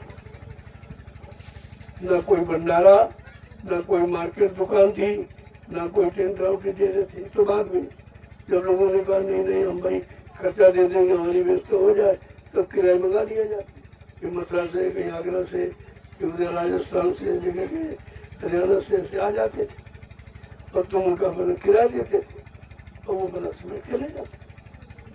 लेकिन ये भी तो संगत का नुकसान है। तो घर में क्या कोई तुम जनरौती में ही रहते हो? तो कहा नहीं, 4 मीटर मुंजामा होने का 4 मीटर बिछा, यह शुरू से आदेश है और आज तक तो तुम इसका पालन नहीं कर पाए अभी तक। ये तो सब बहुत पहले से आपको बताया गया।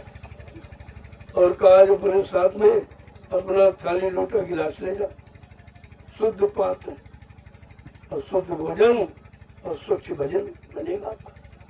लेकिन आप ये कुछ करते ही नहीं।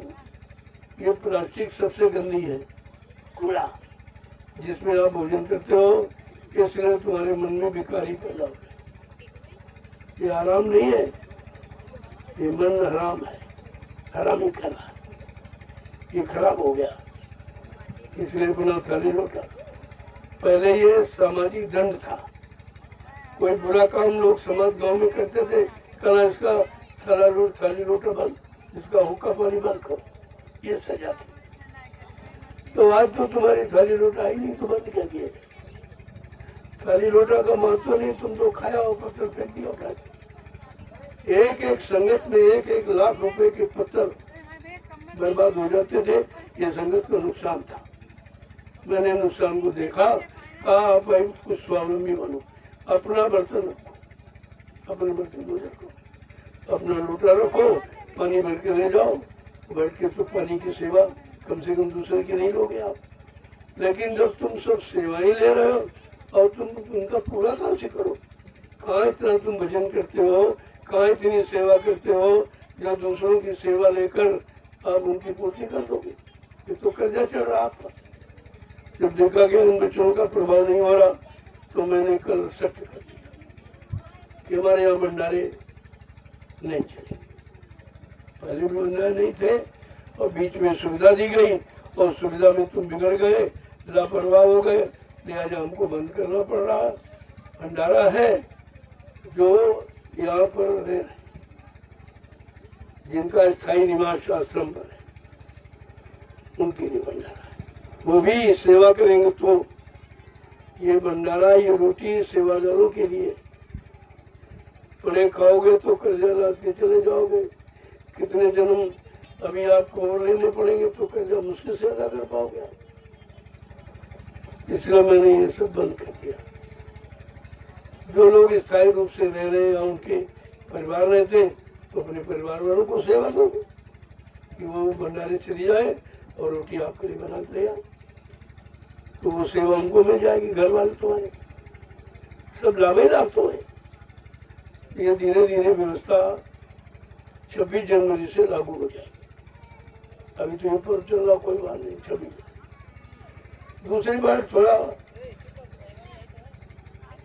गेट पर अभी तो कुछ व्यवस्था नहीं है, गेट नहीं बन पाया है। जब गेट बन जाएगी तो एक झोपड़ी रहेगी, उसमें 2-2 घंटे की ड्यूटी रहेगी।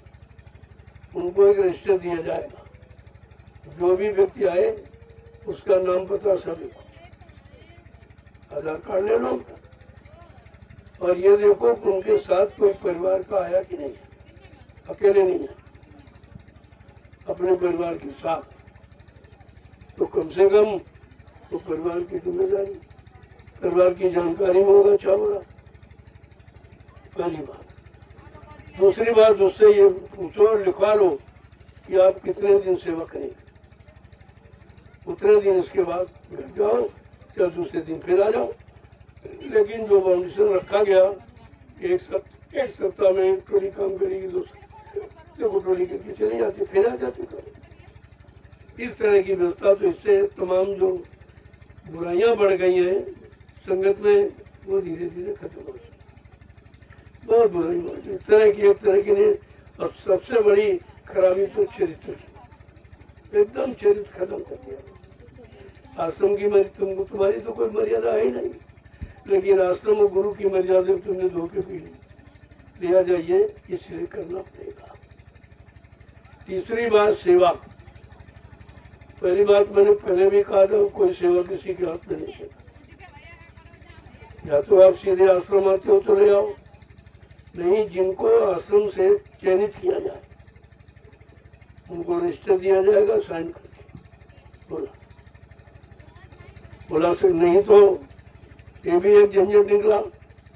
तो मैंने जय गुरुदेव आध्यात्मिक वैचारिक प्रचार समिति का रजिस्ट्रेशन करा, एक समिति का गठन किया, उसको भारत सरकार से मान्यता मिल गई। उसमें आपका खाता खुला हुआ, वो डाल दोगे तो हमको मिल जाएगा। और हम आपकी जमीन है, कोई आवास है, कोई तुम्हारी व्यवस्था है, कोई सुरक्षा है, कोई जरूरत की चीजें उन्हीं में लगा देंगे। मैं क्या करूँगा उसको, मुझे तो चाहिए नहीं। तो ये सब चीजें आप ध्यान में रखिए। और जिनको ये मंजूर है वो आश्रम आए, नहीं तो चुपचाप घर में भजन जाना पड़ता। जब मन ठीक हो जाए, गरुड़ गुमान घमंड मन का नशा है, जो भूत है जो उतर जाए, तब आ जाना। भगाया नहीं जाता, तुम्हारे लिए सुधार नीति अपनाई जाती। ऐसे भी लोग हैं जिन्होंने आज तक एक डलिया मिट्टी सिर पे नहीं रखी, एक डलिया। तो उनको कैसे आप सत्संगी मानोगे? एक पैसे कभी सेवा नहीं, तो कैसे सत्संगी मानोगे? न कोई सेवा दी, न सेवा कोई ली, और न किसी को किसी ने इनको दी। इनके व्यवहार से परिचित हो गए, कभी तो नहीं थे। और वो सेवाएं अपने ही जिलों में खर्च करते। तुम जिलों में खर्च करा के प्रेमियों का परमात्मा बना लोगे, या उनके पाप कर्मों में कटौती कर दोगे? ये शक्ति तुम्हारे पास है। और ये बोझा मत ला दो कि तुम्हें भोगना पड़ेगा। जो लेगा उसको भोगना पड़ेगा। इसलिए वो लोग घर में रहे, आश्रम मत आए। जब मन ठीक हो जाए तब आ जाए। जब तक मन आपका ठीक नहीं है, आप आश्रम मत आओ, आपके लिए अच्छा रहेगा। क्योंकि यहाँ गठन हो रहा है, एक ऐसी और समिति का गठन करूँगा जो तुरंत आपको निर्णय दे देगी। फिर आप कहोगे हमारे साथ बड़ा अभद्रता का व्यवहार किया। तुम्हारे साथ हुआ तो तुम कहते हो अभद्रता का व्यवहार, और तुम जीवन में अभद्रता ही करते रहे, सत्संगियों को सत्संग से हटाते रहे, परमार्थी सेवा से अलग करते रहे। तुमने ये कौन सा अच्छा काम किया? तुम्हारा तो वो काम जितनी सजा दी जाए उतनी कम है। इसलिए मैंने सब निर्णय ले लिया है। 26 जनवरी के कार्यक्रम से ये नियम लागू हो जाएंगे। जय गुरुदेव। पहले हम मथुरा जाते थे, लाखों चूल्हे जलते थे। जहाँ लाखों चूल्हे जलते थे तो धुआं धुआं चल रहा। ये उसका और इसका प्रभाव कोयले का बिल्कुल नहीं पड़ता। गर्मी रहती थी पूरे मेले में, और जो आसपास के गांव के लोग उनको रोजी मिल जाती। वहाँ जो 3-4 गांव हैं, मोहनी है, पताकेड़ा है, नगरा है, तो ये लोग पूरे साल केवल कंडे ही बनाते थे, उपले, गोबर के उपले करने। और जब 3 बड़े बड़े कार्यक्रम होते थे राष्ट्रीय, तो पूरे साल की आमदनी उनको खर्चा उनका निकल जाता, इतना उनको मिल जाता था। और जब तुम कंडे उपले खरीदते थे, लकड़ी खरीदते थे, आटा चावल दाल सिर पे लाद के ले जाते थे, तब तुमको पता चलता कि रोटी कैसे बनती है। यहाँ हमने सब सुविधाएं कर दी, तुम बौखला गए, कुछ नहीं करते। और 60 साल के हो गए, मतलब काम करने लायक नहीं हुए, बहू बेटे ने निकाल दिए तो आश्रम में आके ठीक है। ये तो और अपराधी हो रहे हो। ये भजन करने की उम्र आपकी नहीं है, न सेवा की है, तो फिर ये लादने की उम्र है क्या जो लाद रहे हो? क्योंकि हमारे पास तो लाखों लोगों का अन्न आता है। इस अन्न को खा के पचाना बहुत मुश्किल। भजन करे तो उभरे, नहीं तो खाने आँख। इतना भंडारे की रोटी इतनी खतरनाक, और वो इनकी बस की बात। ऐसी ऐसी बुढ़िया बड़ी जो बेचारी चल नहीं पाती, बताए सेवा करने आई, तो सेवा करें। इनकी कोई सेवा, बीमार हो जाते उनको दवा दिलाओ, मर जाते उनका संस्कार करो। घर वाले आते भी नहीं कि ऐसा ना कि बाबा जी चार्ज कर दे कि तुम्हारा बुढ़ा बुढ़िया यहाँ इतने साल रहे, कुछ खर्चा दीजिए। वैसे ये काम यहाँ किया नहीं जाता, लेकिन तुमने ये किया क्या? तुमने तुम्हारी उन्होंने सेवा की, पाल पोस तैयार किया, और जब मतलब सेवा करने तो घर से निकाल दिया, आश्रम चले जाओ। तो इसलिए ऐसे लोगों को आश्रम ना में हमारी प्रार्थना, क्योंकि तुम अपना बना नहीं रहो, बिगाड़ रहे हो लोग पर, लोग सब बिगाड़ते। और जो लोग संगत फोड़ते हैं, संगत तोड़ते हैं, संगत को बरगलाते हैं, सेवाएं बटोरते हैं, अपने निजी लाभ में खर्च करते हैं, ऐसे लोगों से बहुत दूर रहिए। ये है काल के जीव। जो नहीं माने हुक्म हमारा, उनके मन को काल संभाला। बड़ा साफ कि जो मेरे हुक्म आदेश को नहीं मानता है, अपनी मनमानी करता है, अपने झूठे मान सम्मान के लिए, का बच्चा एक काल के जीव है। इनसे बहुत होशियार रहना। इनका कभी साथ मत करना, इनका कहना मत मानना, इनको कोई सेवा मत देना, नहीं तो आप परमार्थ से खारिज हो जाओगे, खारिज हो जाओगे। इस बात को बराबर ध्यान में रखिए। आज आखिरी सत्संग आखिरी दिन है, इसलिए मैं फिर आप दोहरा दिया। और जब भी आओ, अपनी एक प्लास्टिक थैली में खुरपी लेते आओ। खुरपी एक औजार आपके पास रहेगा। सब्जी काटना है, फल काटने खाना है, या 4 गड्ढे खोदे, 4 लकड़ी लगाए, ऊपर से मुंजा 4 मीटर वाला पानी डाल दिया, तो उस पानी से बचो, नीचे बिछा दिया। अपनी व्यवस्था खुद करो तो तुम्हारा भजन का बंटवारा नहीं होगा। जो सेवा करेगा वो लूट लेगा। मैंने कहा भाई शौच आदि जाना है तो पूछ लो भाई किधर पशुओं के लिए और किधर महिलाओं के लिए। तो अपनी खुरपी लेके चले आओ, दूर एक गड्ढा खोदो, एक दिन खोदना, रोज नहीं, और दिशा मैदान करो, पैर से मिट्टी खिसका दो, तो गंदगी बंद हो गई। तो कहीं प्रदूषण नहीं होगा और किसी तरह का 1 पैसे का खर्चा नहीं। यह सफाई का स्वच्छ अभियान है। एक दिन सारा हिंदुस्तान हमारे स्वच्छता के अभियान को याद करेगा, 1 पैसा खर्च नहीं।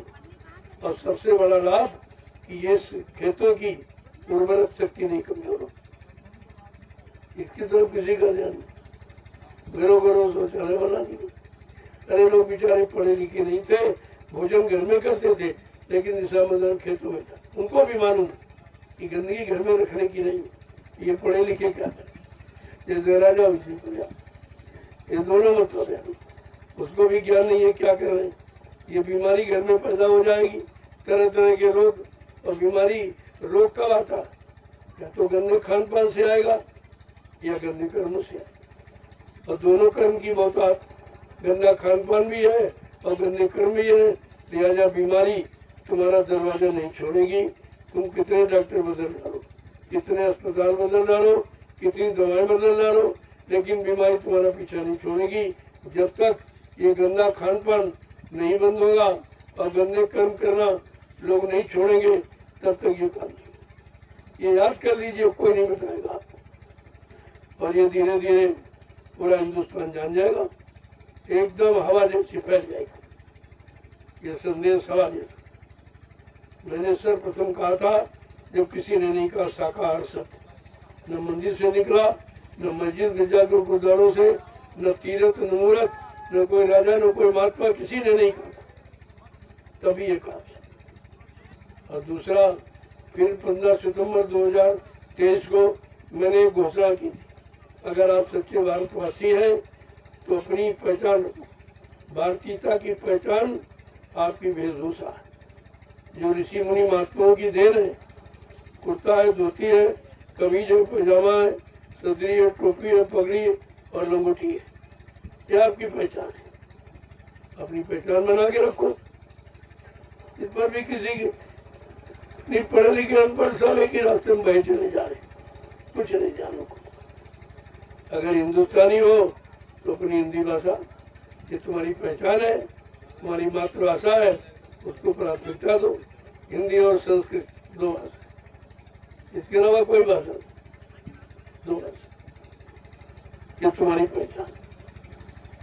और तुम्हारा खान पान, सादा जीवन, उच्च विचार, ये है उन्नत का आधार।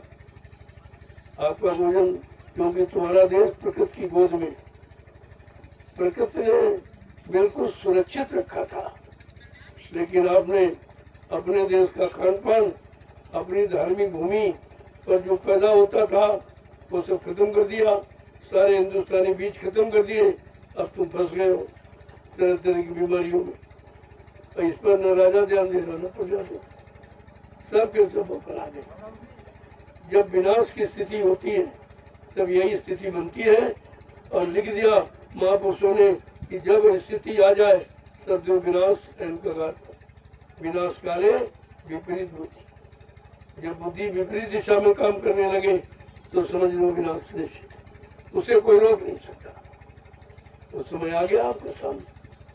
फिर मैंने आपकी बार एक शब्द और आपके सामने रखा 15 सितंबर 2024 को कि भारतीय नारी की पोशाक, भारतीय महिला की पोशाक साड़ी है, धोती। जिनकी तुम पूजा करती हो, कोई देवी सूट पहनती थी, जब फोटो में कोई सूट पहने सब सारी बीच नारी, नारी भी सारी सुरक्षित है। और सूट में इज्जत लूट गई और समझ में भी नहीं आ रहा। जिनको भगवान मानते हो, पूजा करते हो, चाहे रामकृष्ण कोई भी हो, देखिए सब धोती को, सब धोती को। तो तुम जिनकी पूजा करते हो, जिनको भगवान, जब तुम भगवान की बात ये राजा और इंसान नहीं मानते तो ये बात किसकी मानेंगे? इंसानों की बात कहाँ मानेंगे? तो मैंने सबका ध्यान आकर्षण किया कि अपनी भारतीयता की पहचान, अपनी हिंदुस्तान की पहचान, अपनी पहचान बना के रखो। आगे समय आ रहा है तब उसकी जरूरत पड़ेगी, वो समय ज्यादा दूर नहीं। जय गुरुदेव। ये मकर संक्रांति के पावन पर्व पर 14 जनवरी 2025 मैंने ये आश्रम संबंधी नियम, संस्था संबंधी नियम, प्रेमियों को सुचारू रूप से आध्यात्मिक लाभ पाने के नियम, स्वयं स्वावलंबी बनो, किसी का कर्म कर्जा न दे, सबकी सेवा करो, इस सिद्धांत को मैंने लागू करके 14 जनवरी को घोषणा कर। आज आखिरी दिन है, आज दोहरा दिया। अब ये 26 जनवरी गणतंत्र दिवस के पावन अवसर से ये लागू हो जाएगा और धीरे धीरे सारा हिंदुस्तान से प्रयोग करेगा, क्योंकि मेरा कोई सिद्धांत अपने निजी स्वार्थ का नहीं, प्योर परमात्मा जनहितों का है, तो आपको तो समझना लेना पड़ेगा। जय गुरुदेव। अब धीरे धीरे आप लोग आज के सत्संग विराम का प्रसाद ले लीजिए। प्रसाद की भूमिका बदलना चाहता हूँ, क्योंकि लोग प्रसाद की मर्यादा बोल दो, और इतना लड्डू किसी ने हिंदुस्तान में कभी नहीं बांटा, कभी भी, पहले भी नहीं, ना आज कोई ना आगे कोई बांट सकेगा। ये सब करके आपको दिखा दिया, तो इसका कोई लाभ नहीं हुआ, क्योंकि प्रसाद की गरिमा खत्म हो गई। प्रसाद तो सबसे बड़ा प्रसाद महात्माओं के वचनों का, आशीष वचन, ये आशीष वचन यही प्रसाद है। चलो धीरे धीरे आपको प्रसाद की तरफ उन्मुख करने के लिए कुछ आधार बना दिया गया। तो मैंने जितना लड्डू हिंदुस्तान बांटा किसी ने नहीं, ये सबको मालूम है, पूरा हिंदुस्तान जानता है। अब धीरे धीरे मैं चाहता हूँ जो उचित, जो लाभकारी वो प्रसाद आपको दे दिया, और वो एक दिन आप तक तो भी रोज मिला आपको, लेकिन अब जो यानी गणतंत्र दिवस के अवसर से जब ये लागू होगा तो इस सब में सुधार करके नियमों को लागू किया जाएगा, जिससे जिसके अंदर सबके प्रति अच्छी भावना पैदा, कोई भेदभाव की भावना ना आवे, उनको ज्यादा दे दिया, उनको नहीं दिया, उनको ये कर दिया, वो कर दिया, आधा ज्यादा कुछ नहीं, क्योंकि प्रसाद ज्यादा नहीं हो तो एक समान है। और आज भी इलायची दाना बराबर बढ़ता है, उसमें कोई नहीं। बाकी एक बुढ़ हुई है, दो बच्चों को उनको दे दिया जाता है, बच्चों को नहीं जाता। बच्चे प्रसाद समझ के नहीं खाते, तो नाश्ता समझ के, मीठा समझ खाते। अगर आप मीठा के इच्छुक अभी हैं तो अभी आप बच्चों की श्रेणी में हैं, तो बच्चे तो समझदार होते नहीं, तो इसीलिए हर बात को समझने का प्रयास करें। अब आज के जो 3 दिवसीय मकर संक्रांति का पावन पर्व कार्य आध्यात्मिक संदेश प्रसारण का जो समय आपको मिला था, आज ये सद्गुरु दाता दयालु की कृपा से निर्विघ्न समापन हुआ। उनकी दया, बगैर उनकी दया के कुछ नहीं हो सकता। और विराम दिया जा रहा। अब आप लोग आज की सेवा जो बताई गई पूरी हो गई, तो धीरे धीरे आइए। एक बार की आ जाओगे तो सबको तो नहीं मिल पाएगा, तो तब तक आप एक दूसरी चीज डाल लो, अच्छी बात है। ज्यादा हो जाओ तो अच्छा है। और फिर जो आकर के आपके साथ जय गुरुदेव, जय गुरुदेव, जय गुरुदेव। नाम किसका? प्रभु का प्यारा नाम। जोर से बोलो, सब मिल बोलो, बोलना होगा, अभी से बोलो। दुख दर्द हरेंगे, सब कष्ट मिटेंगे, सुख शांति भी देंगे। सबके दाता, सबके मालिक, प्रेम से बोले। ये नाम नहीं इंसान का, ये काम नहीं इंसान का। प्रेमियों, जो भी आज तक बताया गया, अब सब तुम्हारे सामने होकर गुजरेगा, और ये सबको अपनाना पड़ेगा। केवल भारत देश ही नहीं, विश्व के जितने दोस्त सब अपनाएंगे, सब हिंदी भाषा संस्कृत को अपनाएंगे, सब संत महापुरुषों के वचनों को अपनाएंगे। क्योंकि अगर सबको सच्ची सुख शांति चाहनी है, इच्छा रखते हो, तो इसके द्वारा ये अभी प्रभुओं ने सब पहुंचा दिया। ये सीधा प्रसारण हो रहा, सारा हिंदुस्तान सुन रहा कि आज इस सर्दी के बिगड़ अवसर पर प्रेमी देखिए जो हिंदुस्तान में कहीं नहीं कोई नहीं करा सकता। यह सेवा किसी की बस की बात नहीं है। ये तो तुम्हारे सामने हो रहा। अगर कोई कहना नहीं है तो तुम करके दिखा दीजिए, तुम्हारी बात मान लेंगे। नहीं मजबूर और लाचार होकर तुमको इधर आना पड़ेगा और इन कार्यों को करना पड़ेगा। बिना इसके यहाँ आए ये नैमिषारण्य की पावन पवित्र भूमि जो 88,000 ऋषियों की तो भूमि, ये बुलाए, मैं नहीं बुलाऊँ, वो बुलाए। ये भूमि बुला लेगी सब और सबको आना पड़ेगा। यहाँ तो कोई भेदभाव है नहीं, मैं तो कोई भेदभाव नहीं। तो अपने हैं, गैर नहीं तो अपने हैं। जब सब अपने ही हैं तो कैसे भेदभाव रखा जाए। हाँ, अगर जो गुरुदेव नाम नहीं लेता तो एक बार उसको पराया मान लिया जाता है, लेकिन सब यही कर रहे हैं। तो ये तो दुकान चलाने के लिए ये नाम सभी रखेंगे। हम तो कहते हैं, अगर तुम कहते हो, तुम सच कहते हो तो जय गुरुदेव नाम जरा हटा के देखिए, 1 सेकेंड नहीं गया तुम कहाँ चले जाओ। 1 सेकेंड में नहीं ले सकते। ये नाम की महिमा है। तो तुम जय गुरुदेव नाम अगर नहीं छोड़ पा रहे हो और नहीं तो अगर तुम कहते हो हम सच्चे, गुरु झूठा है, तो जरा नाम बदल के देख लीजिए। अभी प्रोग्राम मिल जाएगा 2 मिनट के अंदर कि सच्चाई क्या है। तो इसीलिए सब नाम जब रहे, दूसरा नाम कोई लेके देखो। जब गुरु का नाम ले रहे तो गुरु को कैसे नहीं मानोगे, तो मानना पड़ेगा। नाम लेते कहते नाम मानते लेकिन उनको नहीं मानते, तो फिर क्या मानते। काम तो नाम से होगा और नाम को इसीलिए तुम मानते हो, तुम जानते हो इसी नाम के अलावा और किसी नाम से काम होगा नहीं। तो करते सब वही है, लेकिन अब दुकान चलाने के लिए कोई ना कोई तो फार्मूला नया रखते ही लोग।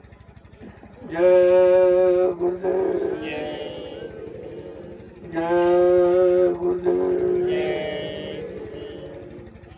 देखिए, झंडे की एक अलग प्रशंसा है। हिंदुस्तान में जितने धर्म उतने झंडे, जितनी पार्टियां उतने झंडे, जितने महात्मा उतने झंडे, लेकिन वो झंडे किसी परमात्मा नाम की नहीं। ये झंडा प्रभु नाम। सबसे बड़ी पहचान तो ये, झंडे तो बहुत हैं, जितने पंडे उतने झंडे हैं, लेकिन वो झंडा ये काम नहीं कर सकता जो काम कहा जा कि जो प्रभु नाम का झंडा जो काम करेगा वो किसी व्यक्ति के स्वार्थ के अनुसार बनाए नाम का नहीं। पार्टियां अपने स्वार्थ की हैं, उन पार्टियों के झंडे उनके स्वार्थ के हैं। इतने आत्मा महात्मा जब संप्रदाय तो अपना बना झंडा। अरे ईश्वर के भक्ति जब सब लोग हो तो ईश्वर के नाम का झंडा क्यों नहीं लगते? ये अलग अलग क्यों सकते? यही तो तुम्हें गलत सिखाया जा रहा, केवल निस्वार्थ, केवल स्वार्थ के लिए। और ये तो प्रभु नाम का झंडा कोई विरोध कर ही नहीं सकता। भगवान का विरोधी अगर है तो मारा जाएगा, प्रभु नाम का विरोधी तो मारा जाएगा। उनको मालूम है, इसलिए प्रभु नाम नहीं छोड़ सकते। तो मैंने कहा, तुम कहते हो गुरु नहीं है, गुरु मर गया है, तो मरे का नाम को लेता है और मर गया वो नाम काम भी नहीं करेगा। तो फिर जब तुम गुरु को नहीं मानते, उनके नाम को क्यों मानते हो, क्यों लेते हो? जरा एक छोड़ को देखिए और पता चल जाए सच्चाई क्या है। जय गुरुदेव। अब आप लोग लाइन लगाइए। देखो, मैं आपको प्रणाम करता और आप यही करो। मैं तो नहीं कहता कि आप हमको प्रणाम करो, लेकिन मैं आपको प्रणाम करता। ये हमारा कर्तव्य है।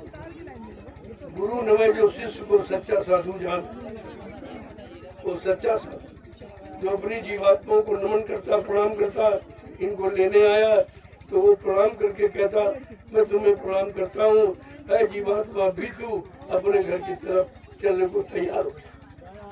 ये प्रणाम का संबोधन ये है।